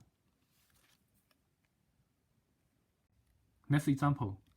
In each of the following triangles, find sine alpha, tangent alpha, secant alpha, cosine beta, cotension beta, and cosecant beta. That's the first triangle. There's angle alpha, there's angle beta. In each right triangle, the 3 sides are 3, 4, and 5. That's the right angle, so 5 is hypotenuse. Let's find sine theta, tangent theta, and secant theta. Let's find sine alpha, tangent alpha, and secant alpha first. What's sine alpha here? Refer to angle alpha. That's an opposite. 3 is opposite. 4 is adjacent, 4 is hypotenuse. Sine is opposite over hypotenuse. Refer to angle theta, that's opposite, that's adjacent, that's hypotenuse.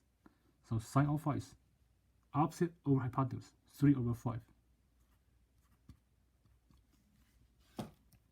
How about tangent alpha?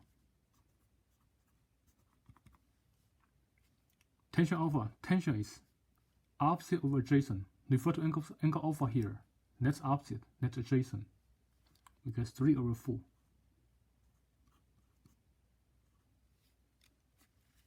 How about secant alpha? We know that secant is hypotenuse over adjacent. Refer to angle alpha here. That's opposite, adjacent, hypotenuse. Secant is hypotenuse over adjacent, 5/4. It's secant alpha. Next, let's find cosine beta. Angle beta is here. What's cosine beta here? Refer to angle beta. 4 is an opposite, 3 is adjacent, 4 is hypotenuse.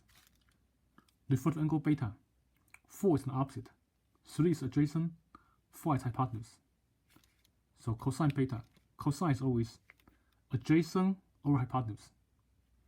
Cosine beta. Beta is here. That's adjacent side. Cosine is adjacent over hypotenuse. I guess 3/5.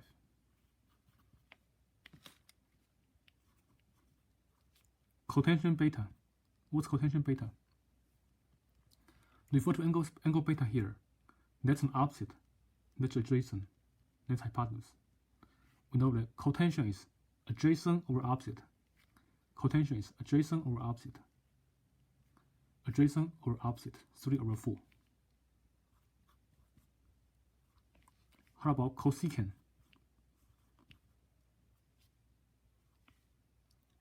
Cosecant is hypotenuse over opposite.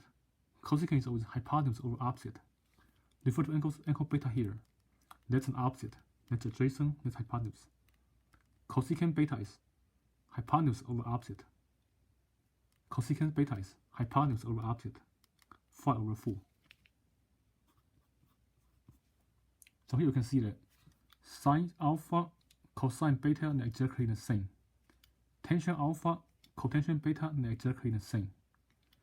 Secant alpha and cosecant beta are exactly the same. And here, alpha and beta, they are complementary angles. Alpha and beta, they are complementary angles because alpha plus beta is 90 degrees. Because alpha plus beta is 90 degrees, they are called complementary angles. Note, in the above example,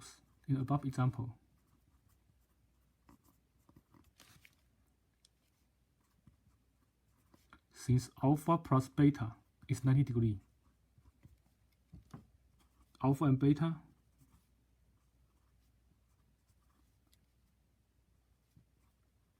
are called complementary angles of each other.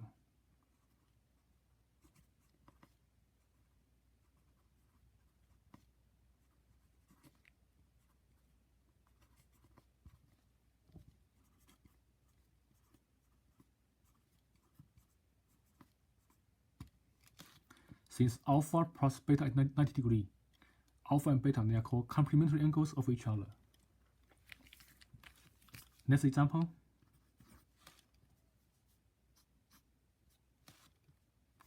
Consider this triangle. The angle is here. This side is 5. This side is 12. This side is 13. Angle alpha is here. Angle beta is here. Find sine alpha, tangent alpha, secant alpha, and cosine beta, cotension beta, cosecant beta.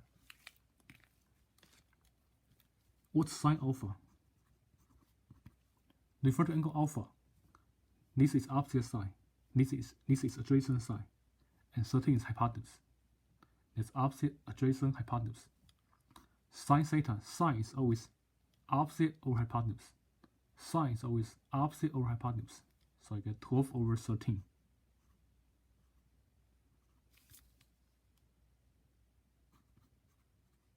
Next, tangent alpha. tension is always opposite over adjacent. Tension is always opposite over adjacent. I get 12 over 5.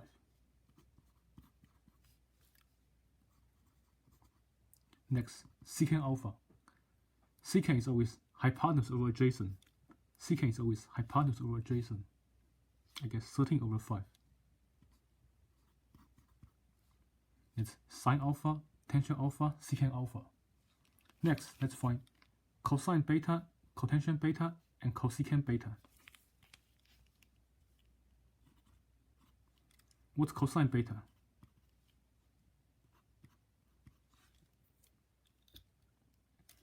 Angle beta is here. Refer to angle beta. 4 is an opposite. 12 is adjacent.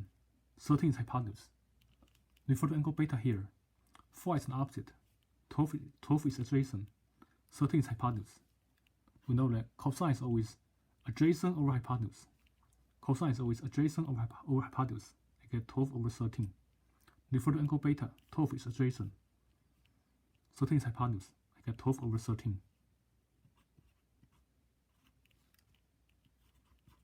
How about cotension beta? We know that cotension is always adjacent over opposite. Cotension is always adjacent over opposite. Refer to angle beta here. 12 is adjacent. 12 is adjacent. 4 is opposite. So I get 12 over 5. Cotension is adjacent over opposite. And cosecant. Cosecant beta. Cosecant is always hypotenuse over opposite. Cosecant is always hypotenuse over opposite. Here, 13 is hypotenuse. 4 is opposite, so I get 13 over 5. Refer to angle beta. 4 is an opposite. And cosecant is hypotenuse over opposite.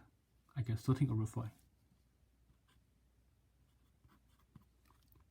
Here you can see that sine alpha is exactly the same as cosine beta. Tension alpha is exactly the same as cotension beta. Secant alpha is exactly the same as cosecant beta. Next, based on these two examples, what conclusion can we make?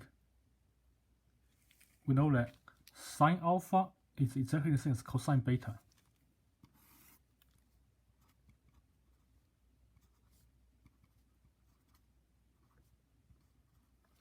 Tension alpha is exactly the same as cotension beta.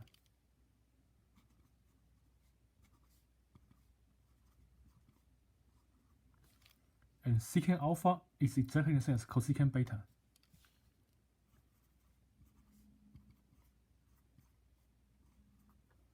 What's the relationship between alpha and beta? Since alpha plus beta is 90 degrees, they are called complementary angles. And we know that since alpha plus beta is 90 degrees, I can write beta. I can write alpha as 90 degrees minus beta. Since alpha plus beta is 90 degrees, I can write alpha is 90 degrees minus beta. Then plug in here. Since alpha is 90 degrees minus beta, I can replace each alpha with 90 degrees minus beta. So alpha is 90 degrees minus beta.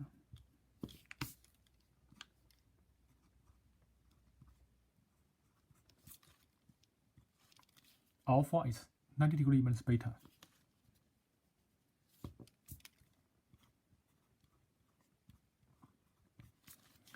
Alpha is 90 degrees minus beta.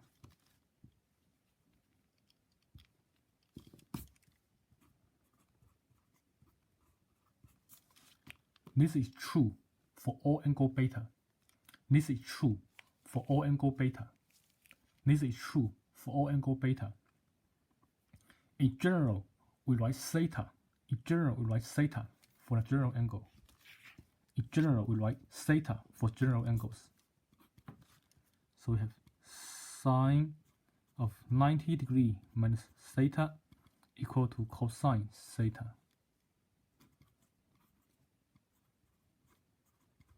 Tension of 90 degrees minus theta equal to cotension theta. Secant of 90 degrees minus theta equal to cosecant theta. And the same thing is also true for cosine, cotension, cosecant. Cosine of 90 degrees minus theta equal to sine of theta. Cotension of 90 degrees minus theta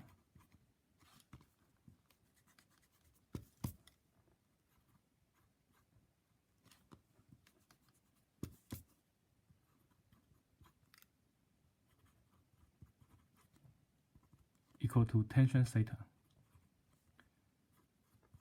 Cosecant of 90 degrees minus theta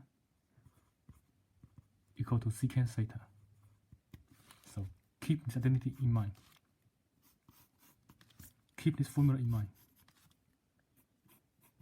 And sometimes, in some other textbook, they write 90 degrees in radial measure. In some textbook, they write 90 degrees in radial measure. We know that 90 degrees is the same as pi over 2 radian. So in some textbook, they write pi over 2 instead of 90 degrees. So in some textbook, they write sine of pi over 2 minus theta equal to cosine theta.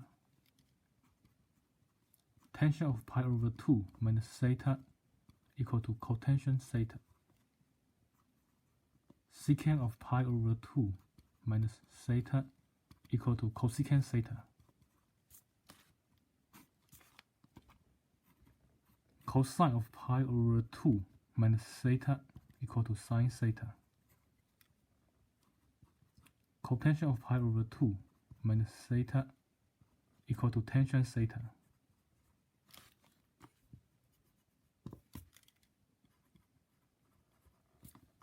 And cosecant of pi over 2 minus theta equal to secant theta. This formula and this formula are exactly the same. So memorize these identities. Memorize these identities. Next, let me introduce two special triangles. First of all, let's consider a square.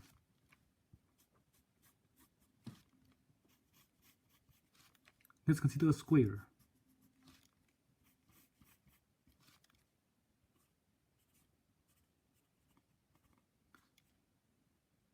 If this is a square, what property do we have? If this is a square, then we know that all its four angles are right angles.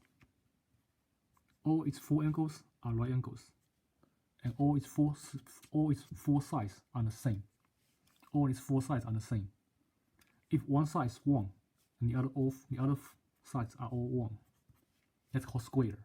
All sides are the same and all angles are right angles. Now, if I cut it into two pieces, if I cut this square into two triangles, what kind of triangle do we have here? If I cut this square into two triangles, what kind of triangle do we have? Let me draw this triangle here. If I cut this square into two triangles, what property does the triangle have? In this triangle, this angle is the same as this angle. So this is a right angle. How about this angle here? This angle is half of 90 degrees. Right angle is 90 degrees. This angle is half of 90 degrees. 90 degrees divided by 2 is 45 degrees here. So this angle is 45 degrees.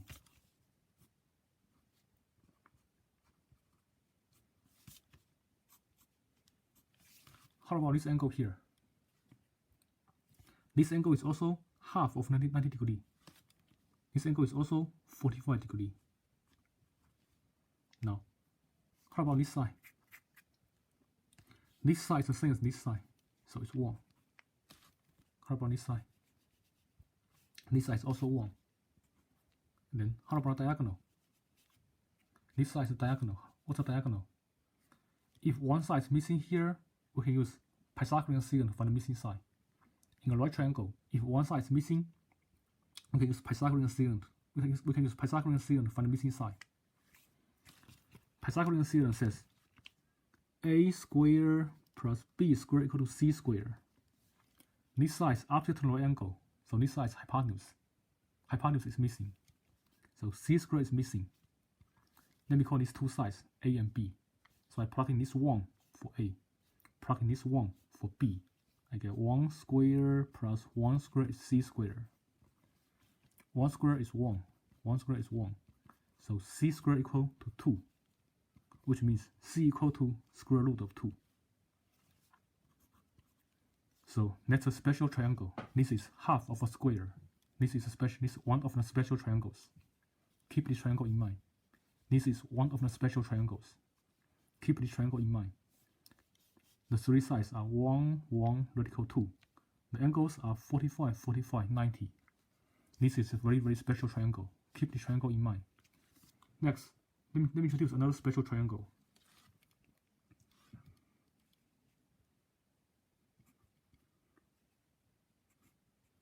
It's called Equilateral Triangle.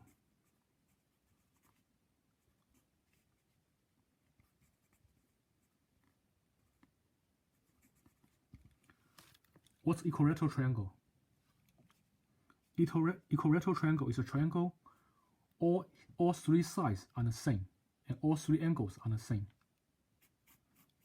An equilateral triangle is a triangle whose all three sides are the same and all three angles are the same. It's called equilateral triangle. All three sides are the same and all three angles are the same. And we know that for a triangle, the total inscribed angles is 180 degrees. For any triangle, the sum of all inscribed angles is 180 degrees. So this angle plus this angle plus this angle is 180 degrees. Since all three angles are the same, take 180 divided by 3, I get 60 degrees of each. Each angle is 60 degrees. Since for any triangle, the sum of all angles is 180 degrees. Then there are three angles. Since they are all the same, take 180 divided by 3, I get 60 degrees on each. Now, equilateral triangle also have a property says all its three sides are the same. If one side is 2, then the other two sides must also be 2. That's called equilateral triangle. All three sides are the same. All three angles are the same. All three angles are 60 degrees. All three sides are the same. And all three angles are 60 degrees. That's called equilateral triangle. Next, if I divide the triangle into two triangles from the middle,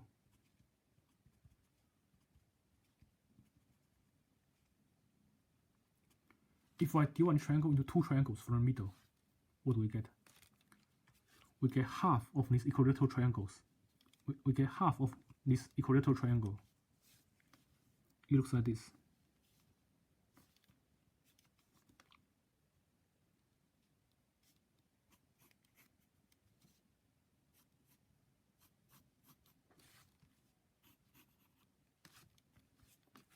If I cut it in the middle, I get half of equilateral triangles. I get half of this equilateral triangle. This is a right angle. Since I cut in the middle, this is a straight angle. If I cut in the middle, straight angle is 180 degrees. 180 degrees divided by 2 is 90 degrees each. So that's a right angle. How about this angle here? This angle is the same as this angle, so that's 60. How about this angle? This angle is half of 60. Since I cut in the middle, this angle is half of 60. So this angle is 30 degrees. How about this side? This side is the same as this side, so this side is 2. How about the base? We know that the base is 2. For the equilateral triangle, the base is 2. If I cut it in the middle, it will be 1 on each. And this side is 1. And this side is missing. That's an altitude. That's an altitude of this equilateral triangle. The altitude is missing. But this is a right triangle. In a right triangle, if one side is missing, we can use Pythagorean Theorem to find the missing side. So, Pythagorean Theorem says a squared plus b squared equal to c squared. Here, 2 is hypotenuse. 2 is an opposite side of the right angle. So 2 is hypotenuse. I plug in 2 for c. these two sides are A and B. So I plug in 1 for A, solve an equation for B. 1 squared is 1. 2 squared is 4. Next, I can subtract 1 from both sides. I get B squared equal to 3, which means B equal to square root of 3. So the missing side is square root of 3 here. Next, another special triangle. The angles are 30, 60, 90 degrees, and the ratio of these three sides is 1, 2, radical 3. The ratio of these three sides is 1, 2, radical 3. So those are two special triangles. Those are two special triangles. Memorize these two triangles. Memorize these two triangles. Next, based on these two special triangles, let me show you some special trigonometry values.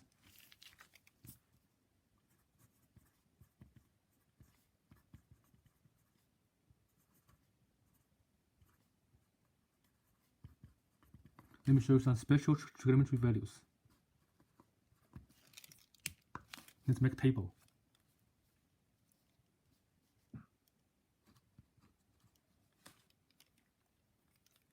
For sine, cosine, tangent, cotension, secant, cosecant.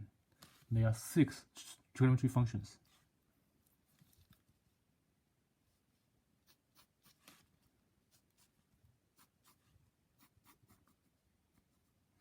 Let me show you some special trigonometry values of an angle with 30 degree, 45 degree, and 60 degree. That's what we have here. 30 degree, 60 degree, and 45 degree. That's what we have here. Now, what's sine 30 degree? What's sine of 30 degree?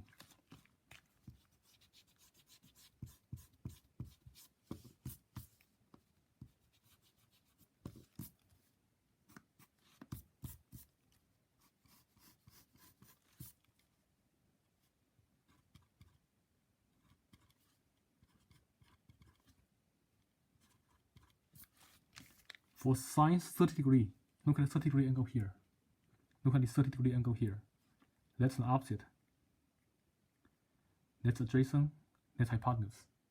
This is opposite. Refer to 30 degree angle here. This is opposite. This is adjacent. This is hypotenuse. So for sine 30 degree, we use opposite over hypotenuse. That's a half. Opposite over hypotenuse. That's a half. That's sine 30. How about cosine 30? For cosine 30, look at the 30 degree angle here. For cosine 30, cosine is adjacent over hypotenuse. Cosine is adjacent over hypotenuse. I get 2. Radical 3 over 2. Cosine is adjacent over hypotenuse. So cosine 30 is radical 3 over 2. How about tangent 30? For tangent 30, we use opposite over adjacent. That's opposite, that's adjacent. Tangent is opposite over adjacent. So tangent 30 is 1 over radical 3. How about cotension 30? Cotension is adjacent over opposite. Cotension is adjacent over opposite. For this angle, that's adjacent, that's opposite. Adjacent over opposite is radical 3. Radical 3 divided by 1 is radical 3. Next, how about secant 30? Secant is hypotenuse over adjacent. Secant is hypotenuse over adjacent. So I get 2 over radical 3. It's secant 30.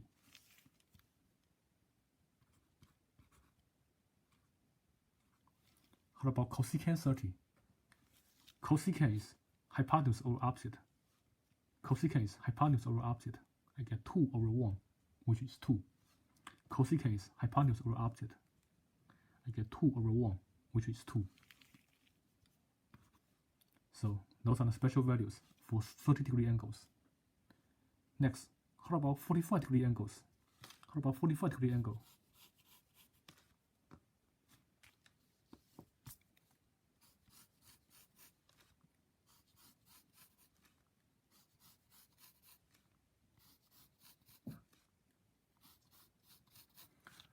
For 45-degree angle, look at this angle here.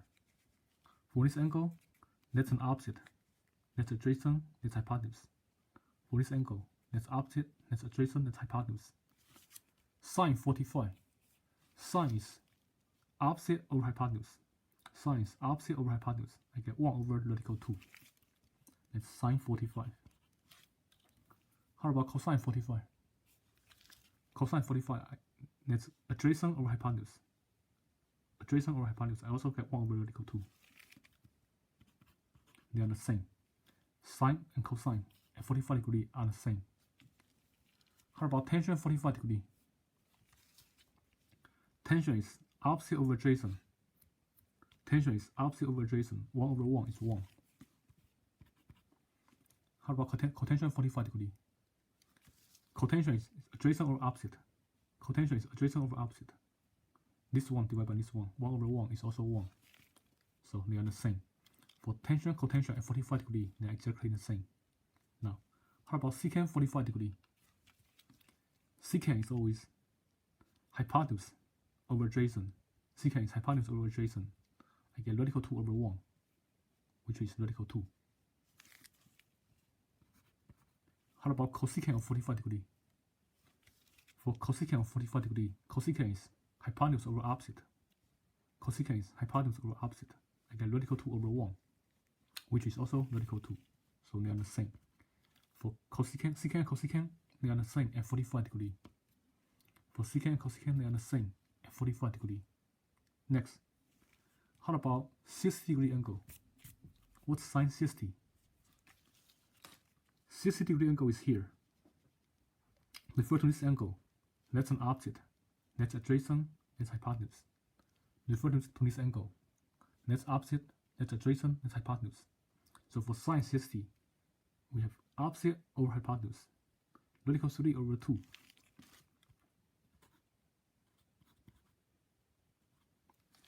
How about cosine 60? For cosine 60, we have adjacent over hypotenuse. For cosine 60, we have adjacent over hypotenuse. 1 over radical 2. 1 over 2. Adjacent over hypotenuse. 1 over 2. How about tangent 60? For tangent 60, we have opposite over adjacent. Opposite over adjacent. Radical 3 over 1 is radical 3. How about cotangent 60? Cotangent is adjacent over opposite, so I get 1 over radical 3. Cotangent is adjacent over opposite, so I get 1 over radical 3. How about secant? How about secant 60?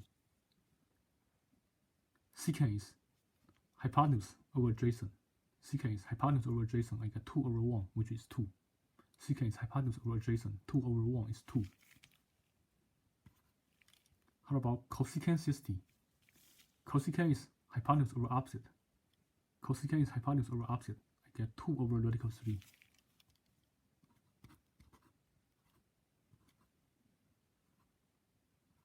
So those are some special trigonometry values. Memorize these values. Memorize these values.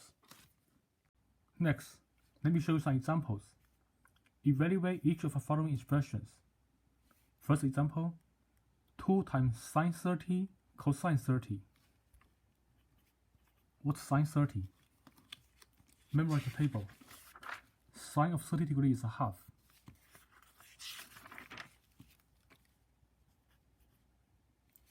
How about cosine 30? Cosine 30 is radical 3 over 2.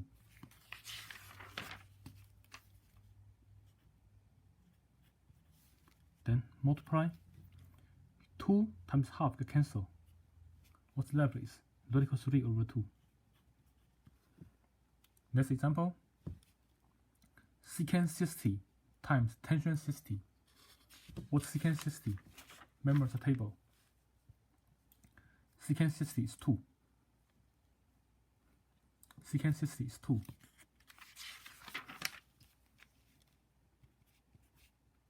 How about tangent 60? Tangent 60 is radical 3. final answer is 2 radical 3. How about cosine 60 degree? Cosine 60 is half.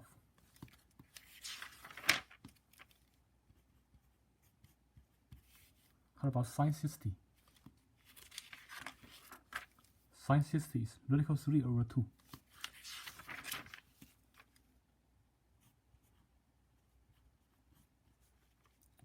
Half square is 1 over 4. Radical 3 over 2 square is 3 over 4. Radical 3 square is 3. 2 square is 4. Then have the same denominator with the numerators. On the numerator, 1 minus 3 is negative 2. Negative 2 over 4 can be reduced as negative 1 over 2. Next, secant 45 times cotension 45. Cosecant 45 times cotension 45. Cosecant 45 degree is radical 2.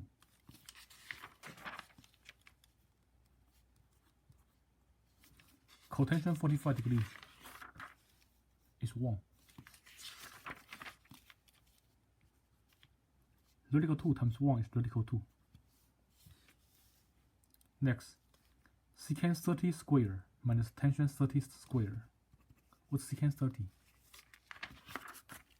Secant 30 is 2 over radical 3.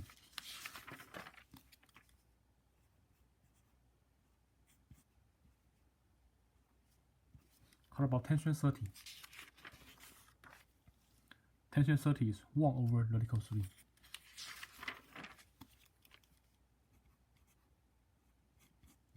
Then square.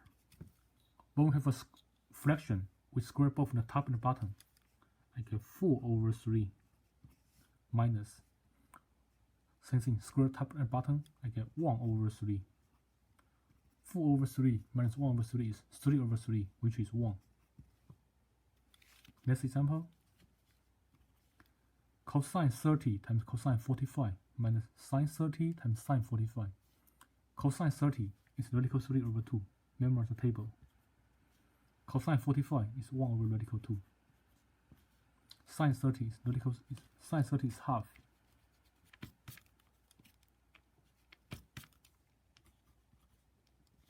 Sine 45 is 1 over radical 2. Then multiply the top to the top, bottom to the bottom. Multiply top to the top, bottom to the bottom. I get radical 3 over 2 radical 2 minus 1 over 2 radical 2. That's radical 3 minus 1 over 2 radical 2. And in general, we need to, for the final answer, we need to rationalize the denominator. So we don't want square root on the bottom. So I multiply top to bottom by square root of 2. On the bottom, square root of 2 times square root of 2 is 2. And 2 times 2 is 4. That's the denominator. On the numerator, distribute square root of 2 to both of them. You get square root of 6 minus square root of 2. That's the final answer. Next example, sine pi over 3 plus cosine pi over 3. We know that pi radian is always 180 degrees. Here I can plug in 180 for pi. 180 over 3 is 60.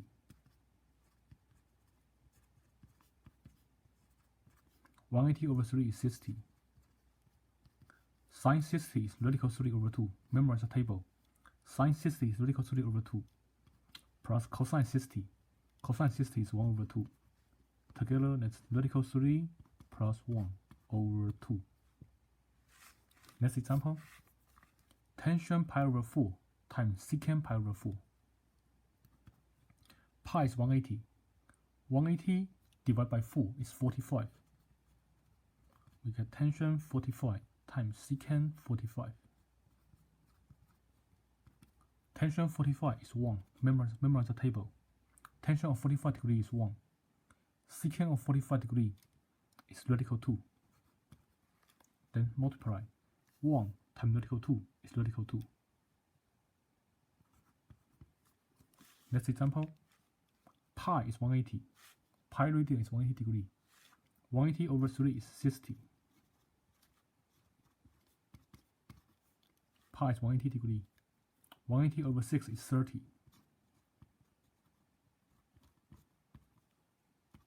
Remember the table.